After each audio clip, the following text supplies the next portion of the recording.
God is light. ദൈവം വെളിച്ചമാകുന്നു.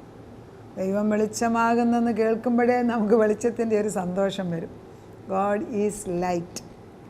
He sees everything from end to start. ഇപ്പോൾ യഹൂദന്മാർ പുസ്തകം നോക്കുന്നത് കണ്ടിട്ടുണ്ടോ? നമ്മൾ ആദ്യ പേജ് തൊട്ട് ഇങ്ങനെയാണ് നോക്കുന്നത് ഇവിടുന്ന്, പക്ഷെ അവർ എൻഡിൽ നിന്നാണ് തുടങ്ങുന്നത്, ഇങ്ങനെ അവസാനത്തിൽ നിന്ന്. ഇറ്റ്സ് വെരി സ്ട്രേഞ്ച് ഇല്ലേ? ഇതന്നെ അവരിവിടുന്ന് ഇങ്ങനെ എഴുതുന്നത്, നമ്മൾ ഇവിടുന്ന് എഴുതുന്നത് ഇവിടുന്ന്. See the difference. Receive end from the very beginning.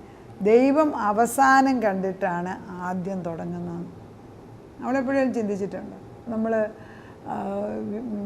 ഒത്തിരി കടമായിട്ട് വീടെല്ലാം വിറ്റ് പോയിട്ട്, എനിക്കറിയാം എൻ്റെ വീട്ടിലുള്ള ഒരാൾ വർഷങ്ങൾക്ക് മുമ്പ് എല്ലാം കടമായിട്ട് എല്ലാം നഷ്ടപ്പെട്ടു പോയി. അന്നേരം ആളുകളെല്ലാം വലിയ കുറ്റം പറഞ്ഞവർ, ഒത്തിരിയും കഷ്ടപ്പെട്ട ഒരു ഫാമിലി. അന്നേരം നമുക്കൊന്നും സഹായിക്കാൻ വയ്യാത്തൊരു സ്റ്റേജായിരുന്നു. പക്ഷെ ഇന്ന് അവരുടെ മക്കൾ അത്യുന്നതമായ പദവിയിൽ നിൽക്കുന്ന ഞാൻ കാണുന്നുണ്ട്. ഞാനിപ്പോൾ ചിന്തിക്കുമ്പം അന്ന് ദൈവം അവർ കരഞ്ഞപ്പം കർത്താവ് കണ്ടില്ലേ ഇവരുടെ മക്കൾ ഈ ദേശത്തെ വലിയ ആളുകളായിട്ട് മാറുമെന്ന്. സോ ഹീ സീസ്, അതായത് നമുക്ക് കാണാൻ വയ്യാത്ത ദൈവത്തിന് കാണാം. നമ്മൾ ഈ പ്രസൻറ്റ് സിറ്റുവേഷനിൽ കഷ്ടത്തിൽ കൂടെ പോകുമ്പോൾ അയ്യോ എൻ്റെ ഭാരം വലുതാണ്, എൻ്റെ രോഗം വലുതാണ്, എനിക്ക് സഹിക്കാൻ വയ്യ എന്നൊക്കെ നമ്മളെന്നും പറയും. പക്ഷേ അവസാനം കണ്ടിട്ട് ഈ അവസാനം ഏറ്റവും മനോഹരമായ ഒരു പിക്ചർ ഉണ്ടാക്കി വെച്ച ദൈവം ഈ ഒരു ചെറിയ കലക്കത്തിനകത്ത് നമ്മൾ കിടന്ന് കലങ്ങുമ്പം കർത്താവ് പറയും, എന്താ എൻ്റെ മുഖത്തോട്ട് നോക്കാത്തത്? അങ്ങനെയാണ് ദൈവം പറയുന്നത്, എൻ്റെ മുഖത്തോട്ട്. അപ്പം ഗോഡ് ഈസ് ലൈറ്റ്. അവന് പ്രകാശത്തിൽ എല്ലാം അവൻ്റെ മുമ്പിൽ വെളിപ്പെട്ട് നിൽക്കുകയാണ്. നമ്മുടെ കുഞ്ഞുങ്ങൾ പഠിക്കുന്നില്ല, അവനെക്കുറിച്ച് എന്താ ദൈവത്തിൻ്റെ പദ്ധതി എന്ന് നമുക്കറിയത്തില്ല. പക്ഷെ നല്ല പദ്ധതി എൻ്റെ ദൈവത്തിന് എൻ്റെ മക്കളെക്കുറിച്ച്. അത് പറയുമ്പോൾ ആ ദൈവത്തിൻ്റെ കണ്ണുകൊണ്ട് കാണും. അത് ഈ ഭൂമിയിൽ നമ്മൾ ജീവിക്കുമ്പോൾ എങ്ങനെയാണ് ദൈവം മനുഷ്യൻ ചെയ്യുന്നത് കാണണമെന്ന് ചോദിച്ചാൽ, കാർണിവൽ അല്ലെങ്കിൽ പ്രൊസഷന് അല്ലെങ്കിൽ എഴുന്നള്ളത്ത് പള്ളിയിലൊക്കെയുള്ള നടത്തുമ്പം നമ്മൾ ഒരു സ്ഥലത്ത് നിൽക്കുകയാണെങ്കിൽ ആദ്യമേ കുറച്ച് കൊച്ചു പിള്ളേർ കൊടിയുമായിട്ട് നടക്കും. അത് ഇപ്പോൾ കാർണിവലിനും അങ്ങനെയാണ്. പിന്നെ കുറച്ച് ബലൂണുമായിട്ട് നടക്കും. അത് കുറച്ച് കഴിയുമ്പം പിന്നെ അതിലും പ്രായമുള്ള പെൺമക്കൾ, ചെറുപ്പക്കാർ പെൺപിള്ളേർ, പിന്നെ പ്രായമുള്ളവർ പെൺപിള്ളേർ. അത് കഴിഞ്ഞ് പുറകിൽ അതിൻ്റെ ഇടയ്ക്കായിരിക്കും അവരുടെ അച്ഛന്മാരോ അല്ലെങ്കിൽ അവരുടെ പ്രധാനികളും അതിൻ്റെ നടുക്ക്. അത് കഴിഞ്ഞിട്ടാണ് പുരുഷന്മാർ വരുന്നത്. സോ ഒരു സ്ഥലത്ത് നിന്ന് ഞാൻ നോക്കുമ്പം അത് ഒരറ്റം തൊട്ട് ആദ്യ പിള്ളേരെ കാണും, പിന്നെ സ്ത്രീകളെ, ചെറുപ്പക്കാരെ, പിന്നെ സ്ത്രീകളെ, പിന്നെ അച്ഛന്മാരെ, പിന്നെ എനിക്ക് ഈ ഓരോ സമയത്ത് നോക്കുമ്പോൾ അന്നേരം ഉള്ളതൊക്കെ ആ ടൈമിൽ വരുന്നതാണ്. പക്ഷേ മേളിലൊരു ഹെലികോപ്റ്റർ വെച്ചിട്ട് നമ്മൾ നോക്കുകയാണെങ്കിൽ ആദ്യം തൊട്ട് അവസാനം തൊട്ട് ആദ്യം വരെ അവർക്ക് എളുപ്പം കാണാം. അതുപോലെയാണ് ദൈവം നമ്മുടെ കാര്യങ്ങൾ കാണുന്നത് എങ്കിൽ എന്തിനായി കിടന്ന് നമ്മൾ വിഷമിക്കുന്നത്?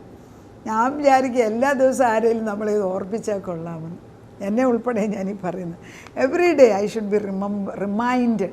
ദൈവം കണ്ടിരിക്കുന്നു. അപ്പച്ചൻ കണ്ട കാര്യങ്ങൾക്ക് കർത്താവിനൊരു നല്ല പദ്ധതിയുണ്ട്, അത് മനോഹരമായിട്ട് നടക്കും. അപ്പോൾ life is like a carnival. But if you see the carnival from a helicopter, we see everything from end to beginning. Life is like that. അങ്ങനെയാണ് നമ്മൾ we have direct connection with God. The ladder Jacob saw was helical. It is like our DNA.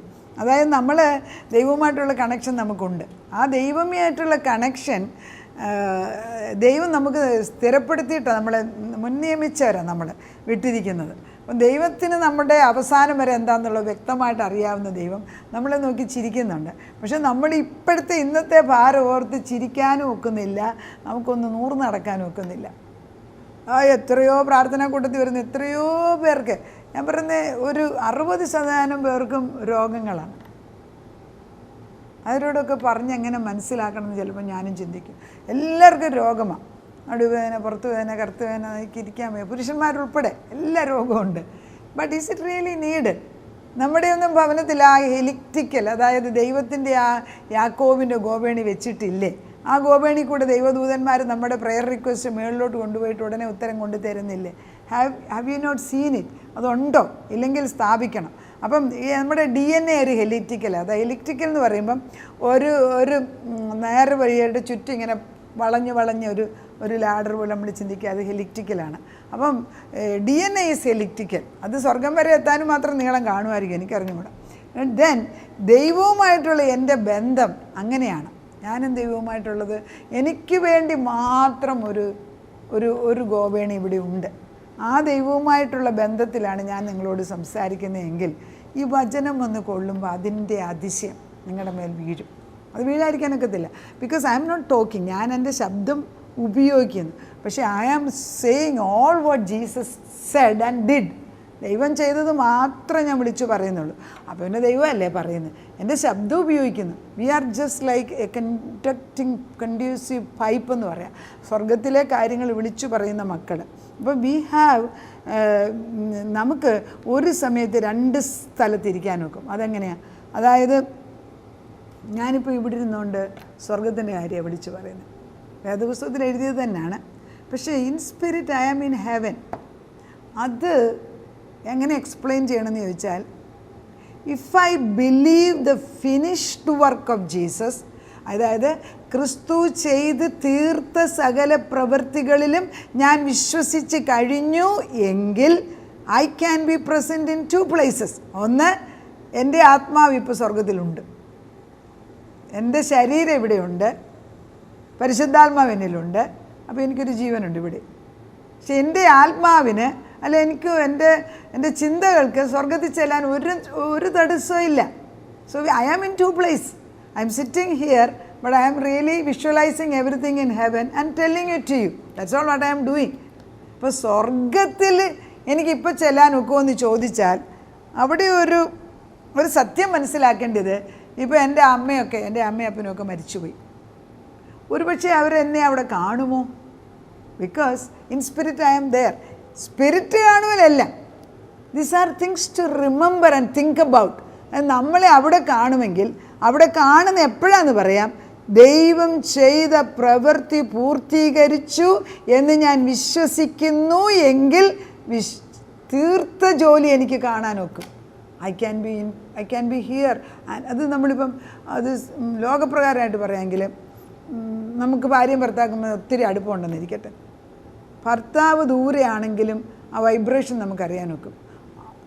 മക്കളെ അമ്മമാർക്ക് എളുപ്പം പറയാം.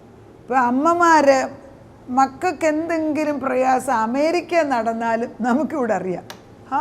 നമ്മൾ America പോയോ? ഇല്ല. നമുക്കൊരു ഇൻറ്റ്യൂഷനുണ്ട്. നമുക്ക് ആ spirit realm is so powerful. അത് നമ്മൾ അറിയുമ്പോഴാണ് നമ്മൾ സാധാരണക്കാരല്ലല്ലോ, നമ്മൾ ദൈവത്തിൻ്റെ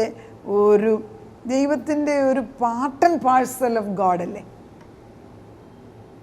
നീ പറയുന്നത് മനസ്സിലാക്കുന്നോ എനിക്കൊന്ന്, എന്നാലും പലപ്പോഴും ഞാനിത് ചോദിക്കെങ്കിലും ഞാനിങ്ങനെ എൻ്റെ ക്ലാസ്സിൽ പഠിപ്പിച്ച കാര്യങ്ങളാണ് ഞാൻ നിങ്ങളോട് പറയുന്നത്. അവർക്കെല്ലാം നന്നായിട്ട് മനസ്സിലാക്കുന്നുണ്ട്, അവരെല്ലാം വളരുന്നത് ഞാൻ കാണുന്നുണ്ട്. ആക്ച്വലി ഞങ്ങളുടെ പ്രേ ഗ്രൂപ്പിലുള്ളവരെല്ലാം ചിറക് വെച്ച് പറക്കുന്നത് ഞാൻ കാണാറുണ്ട്. അത്രമാത്രം ഉന്നത പദവിയിലാണ്. അതുതന്നെയാണ് ഞാൻ ഈ പറയുമ്പോൾ നിങ്ങളും ഉൾക്കൊള്ളണമെന്ന് ആഗ്രഹിക്കുന്നത്.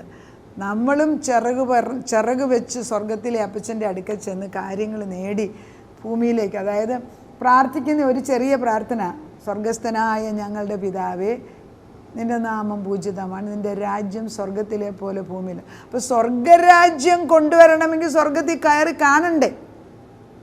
That's what he said, I am the light.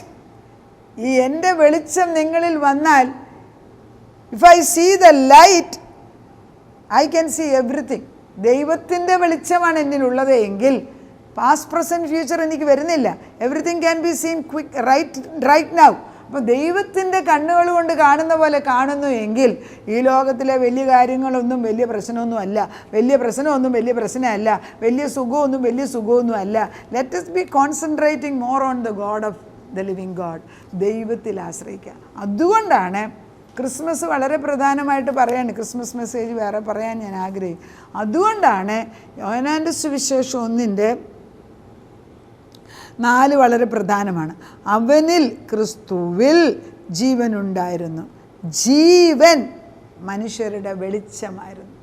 ജീവൻ നമ്മുടെ വെളിച്ചമാണെങ്കിൽ വെളിച്ചം ഇരുളിൽ, ദുഃഖത്തിൽ, കഷ്ടത്തിൽ, പ്രയാസത്തിൽ എല്ലാത്തിലും വെളിച്ചം വരും. ഇരുളിന് അതിനെ പിടിച്ചടക്കാൻ സാധിക്കത്തില്ല. So we are living in the light. Light പോകുമ്പം വെപ്രാളം വരും, ശരിയല്ലേ? കർത്താവിൻ്റെ വെളിച്ചത്തിലേക്ക്. ഇപ്പോൾ ഇന്ന് ഞങ്ങളുടെ കൂടെ രോഗമുള്ള ഒരു സ്ത്രീയുണ്ട്, അവർക്ക് വേണ്ടി ഞങ്ങൾ പ്രാർത്ഥിച്ചുകൊണ്ടിരിക്കുക. അവർക്ക് ആ അവരവരുടെ സങ്കടം, എന്ത് പാപം ചെയ്തിട്ട് എൻ്റെ പ്രാർത്ഥനകൾ പാപത്തിൻ്റെ ഒന്നും അല്ല. There is the density of light is low. പാപമല്ല, ദൈവത്തിൻ്റെ വെളിച്ചം ശക്തിയായിട്ട് അടിക്കുമ്പോഴേ നമ്മളിലുള്ള ഈ രോഗവും പാപവും ശാപവും അഴിഞ്ഞു പോകത്തുള്ളൂ. I think that makes sense ഇല്ലേ? നമുക്ക് പ്രാർത്ഥിക്കാം. God, you are the light. നീയാണ് വെളിച്ചം. ആ വെളിച്ചം ഇരുട്ടിൽ പ്രകാശിക്കും. ഞങ്ങൾ ഇരുട്ടത്താകുമ്പം ഞങ്ങൾക്ക് രോഗം വരുമ്പോൾ ഞങ്ങൾക്ക് ക്യാൻസറാണെന്ന് ചിന്തിക്കും, പിന്നെന്താ പ്രഷറാണെന്ന് ചിന്തിക്കും, പിന്നെ ഷുഗറാന്ന് പലതും ഞങ്ങളുടെ ചിന്തയിൽ കൂടെ വരും. പക്ഷേ വെളിച്ചം അയക്കുകയാണെങ്കിൽ ആ രോഗമെല്ലാം അപ്പച്ചൻ അന്നേരെ സൗഖ്യമാക്കി തരും. അപ്പോൾ ആ വെളിച്ചത്തിൻ്റെ ശക്തിക്കുറവ് കൊണ്ടാണ് രോഗം നിൽക്കുന്നത്. ഭൂമിയിലെ ഞങ്ങൾക്ക് മനസ്സംബന്ധമായ ഭാരമുണ്ട്. പക്ഷേ സ്വർഗവും ഭൂമിയും ഭൂമിയിലുള്ള സകല സമ്പത്തിൻ്റെ ഉടമസ്ഥൻ അപ്പച്ചനാണ്. ഞങ്ങൾക്ക് കുറച്ച് കാശ് വേണമെങ്കിൽ അപ്പച്ചനോട് വന്ന് ചോദിച്ചാൽ അപ്പച്ചൻ കിഴി കെട്ടി ഞങ്ങളുടെ മുമ്പിൽ കൊണ്ട് തരത്തില്ലേ? അതല്ലേ ദൈവത്തിൻ്റെ വെളിച്ചത്തിൻ്റെ ഒരു പ്രയോജനം. അതപ്പച്ചൻ ചെയ്യും, ഞങ്ങൾ വിശ്വസിക്കുന്നു. മക്കൾക്കൊരു ജോലി വേണം, പ്രൊമോഷൻ വേണം, കുടുംബജീവിതത്തിൽ സമാധാനം വേണം, അവരെ മാറി നിൽക്കാനൊക്കത്തില്ല, ഒന്നിച്ച് നിൽക്കണം, ഇതൊക്കെ നമ്മുടെ ആഗ്രഹങ്ങളാണ്. കുടുംബജീവിതം പിശാച് നശിപ്പിക്കുമ്പോൾ അപ്പച്ചൻ ഇറങ്ങി. അപ്പച്ചൻ്റെ വെളിച്ചം അയക്കുന്നെങ്കിൽ അവിടെ ആ വെളിച്ചം വരണ്ടേ? ഈ ഇരുട്ട് വന്നിട്ട് അന്യോന്യം മിസ്അണ്ടർസ്റ്റാൻഡ് ചെയ്ത് അല്ലെങ്കിൽ ഇല്ലാത്ത കുറ്റങ്ങൾ പറഞ്ഞ് വെറുതെ പിണങ്ങിയിരിക്കുന്ന എത്രയോ ഭാര്യ ഭർത്താക്കന്മാരുണ്ട്. അവർക്കങ്ങ് തോന്നിക്കുകയാണ്. എന്നാൽ അവരുടെ ഉള്ളിൻ്റെ അകത്തെ ആ ഹൃദയത്തിൻ്റെ സ്നേഹം അവർ കാണുന്നില്ല. അതൊട്ട് പറഞ്ഞു പിടിപ്പിക്കാൻ ചിലർക്ക് അറിയത്തുമില്ല. പിന്നെ ആ പാടെ പ്രശ്നമാണ്. എന്നാൽ ഒരു കാലത്ത് സ്നേഹിച്ചവരാണ് ഇപ്പോൾ ഈ വഴക്കുണ്ടാക്കി നിൽക്കുന്നത്. അതുകൊണ്ട് ദൈവത്തിൻ്റെ വെളിച്ചം അയച്ച് ഇരുട്ടത്ത് കളിക്കുന്ന ഈ കളപ്പിശാചിനെ അടിച്ചു മാറ്റണം. നാഥൻ അത് ചെയ്തേ പറ്റൂ. അത് ഞങ്ങളുടെ കുടുംബങ്ങളിൽ, ഞങ്ങളുടെ ഭർത്താവിൽ, അടിയങ്ങളിൽ, മക്കളിൽ, മരുമക്കളിൽ, കൊച്ചുമക്കളിൽ, ഞങ്ങളുടെ പ്രാർത്ഥനാ കൂട്ടത്തിൽ ഒക്കെ അപ്പച്ചൻ ചെയ്തു തരണം. ഞങ്ങൾ സ്വർഗത്തിൻ്റെ തിരഞ്ഞെടുത്ത മക്കളാണ് ഞങ്ങൾക്കിപ്പം മനസ്സിലായിട്ടുണ്ട്. ഇത്രമാത്രം വെളിച്ചം പകരുന്നതിന് നന്ദി. ഈ വെളിച്ചം അനേക കുടുംബങ്ങളിൽ ചെന്ന് കൊണ്ടിട്ട് ഭാരങ്ങൾ അഴിഞ്ഞു പോട്ടെ. ഈ വചനം പല പ്രാവശ്യമെങ്കിലും കേട്ടിട്ട് ദൈവം ഇത് കേൾക്കും തോറും അവരുടെ ഉള്ളിലേക്ക് ഈ വെളിച്ചം അകത്ത് കയറി ചെല്ലണം. ഇരുട്ട് പഠിച്ച സ്ഥലത്തല്ലേ ഈ വെളിച്ചം അയക്കുന്നു. അപ്പച്ചൻ വെളിച്ചം അയക്കുമ്പോൾ അവിടെ സമാധാനവും അവിടെ ശാന്തിയും അവിടെ ഉത്തരവും കിട്ടും. അങ്ങനെ ചെയ്യുന്നതിനാൽ നന്ദി. പ്രാർത്ഥന കേട്ട് ഉത്തരം തന്ന ദൈവത്തിന് നന്ദി. യേശു ക്രിസ്തുവിൻ്റെ പൊന്നുനാമത്തിൽ തന്നെ ആമേൻ.